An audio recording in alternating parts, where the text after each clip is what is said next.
قال هي راودتني عن نفسي وشهد شاهد من أهلها إن كان قميصه قد من قبل فصدقت وهو من الكاذبين وإن كان قميصه قد من دبر فكذبت وهو من الصادقين فلما رأى قميصه قد من دبر قال إنه من كيدكن إن كيدكن عظيم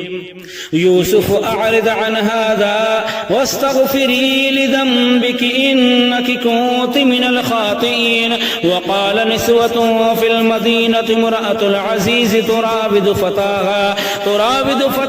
عن نفسه قد شغفها حبا إنا لنراها في ضلال مبين فلما سمعت بمكرهن أرسلت إليهن وأعتدت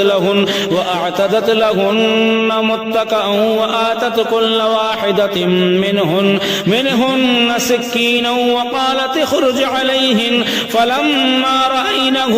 أكبرنه وقطعن أيديهن وقلن حاش لله ما هذا بشرا إن هذا إلا ملك كريم